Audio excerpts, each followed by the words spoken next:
Good morning students. Today I am going to teach you chapter 9 patterns and symmetry. And today's topic is symmetrical and asymmetrical objects. आज हम क्या पढ़ेंगे? Symmetrical and asymmetrical objects मतलब किसे कहते हैं? First symmetrical.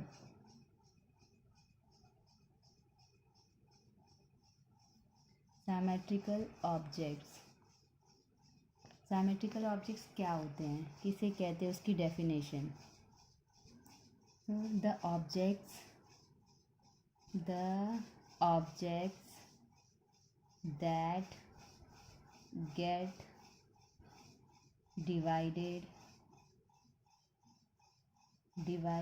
into equal parts by the line of symmetry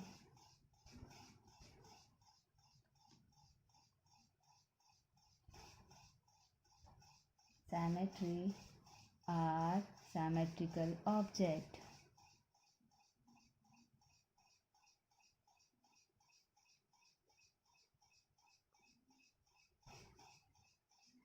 What is symmetrical objects?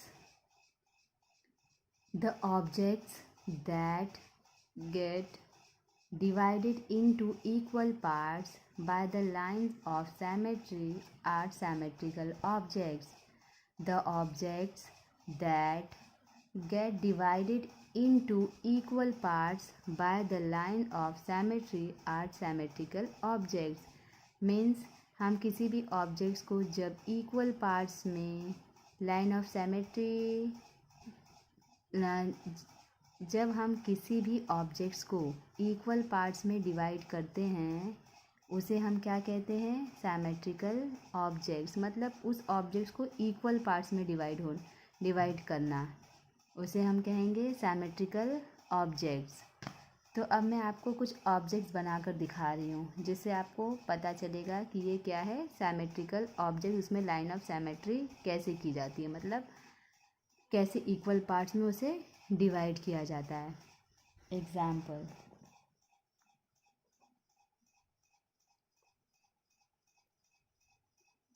पहले मैं बनाने जा रही हूँ एप्पल.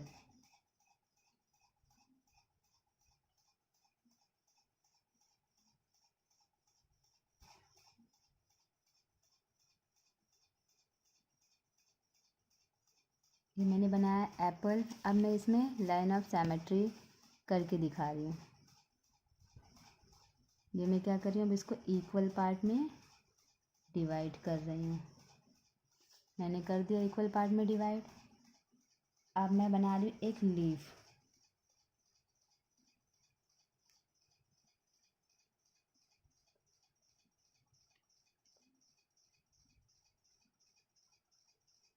क्या बनाया मैंने? लीफ. अब उसे भी मैं क्या कर रही, इक्वल पार्ट में डिवाइड कर रही हूँ.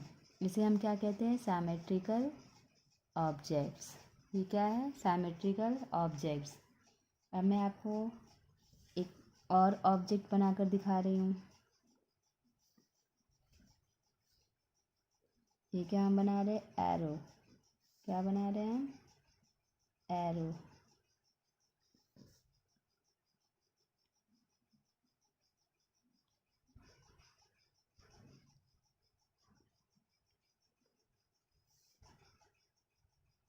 अब इसे मैं भी क्या कर रही हूँ, लाइन ऑफ सिमेट्री. ये मैंने बनाया. इसमें इसे भी मैंने क्या किया, इक्वल पार्ट में डिवाइड किया. तो ये जो सारे ऑब्जेक्ट हैं इसे क्या कहेंगे हम? Symmetrical objects. क्योंकि इन ऑब्जेक्ट्स के इक्वल पार्ट हो रहे हैं, मतलब ये इक्वल पार्ट्स में डिवाइड हो सकते हैं. इसीलिए हम इन ऑब्जेक्ट को क्या कहेंगे? Symmetrical objects. सिमेट्रिकल ऑब्जेक्ट्स उसे ही कहते हैं जिस ऑब्जेक्ट को हम इक्वल पार्ट्स में डिवाइड कर सकते हैं. ऑब्जेक्ट्स हो या शेप्स हो, हम उन्हें इक्वल पार्ट्स में डिवाइड कर सकेंगे तो हम उसे क्या कहेंगे? Symmetrical objects. क्या कहेंगे हम उसे? Symmetrical object. जैसे मैंने एक शेप्स ले लिया. मैंने एक शेप लिया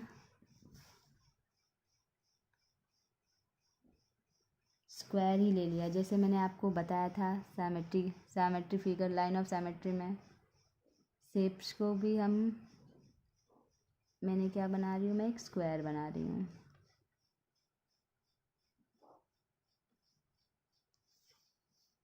तो चाहे शेप्स हो चाहे कोई भी ऑब्जेक्ट्स हो, हम इक्वल पार्ट्स में उसे डिवाइड कर सकेंगे तो उसे हम क्या कहेंगे, सैमेट्रिकल ऑब्जेक्ट्स। क्या कहेंगे हम, सैमेट्रिकल ऑब्जेक्ट्स। सैमेट्रिकल ऑब्जेक्ट्स का मतलब ही होता है कि ऑब्जेक्ट्स या शेप्स को इक्वल पार्ट में डिवाइड करना, उसे हम कहेंगे सैमेट्रिकल ऑब्जेक्ट्स। अब हम पढ़ेंगे एसैमेट्रिकल ऑब्जेक्ट्स किसे कहते हैं।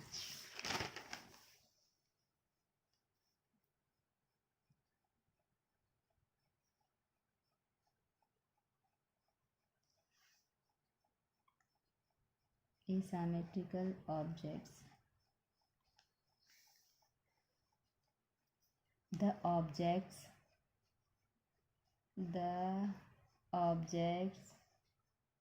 that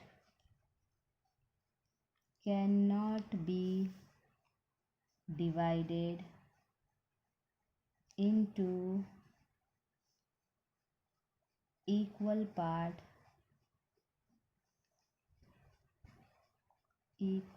parts by the line of symmetry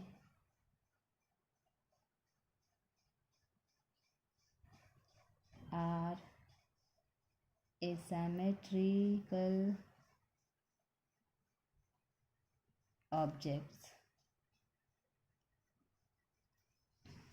The objects that cannot be divided into equal parts by the line of symmetry means जब ऑब्जेक्ट्स को हम इक्वल पार्ट्स में डिवाइड नहीं कर सकेंगे तो हम उसे क्या कहेंगे, एसैमेट्रिकल ऑब्जेक्ट्स। अब मैं आपको एसैमेट्रिकल ऑब्जेक्ट्स क्या होते हैं वो बनाकर दिखा रही हूँ।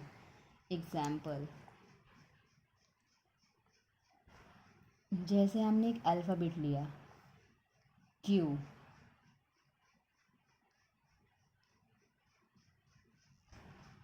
क्या बनाया मैंने, क्यू। अब हम इसको इक्वल पार्ट में डिवाइड नहीं कर सकते, अब हम इसे इक्वल पार्ट में भी डिवाइड करेंगे तो ये परफेक्ट नहीं हो पाएगा।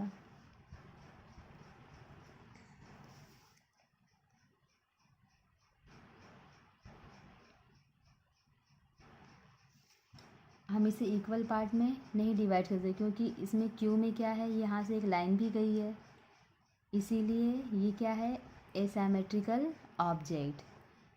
अब मैं आपको एक और ऑब्जेक्ट्स बनाकर दिखा रही हूँ, की, जिसे हम कहते हैं चाबी। ये मैं बना रही हूँ की।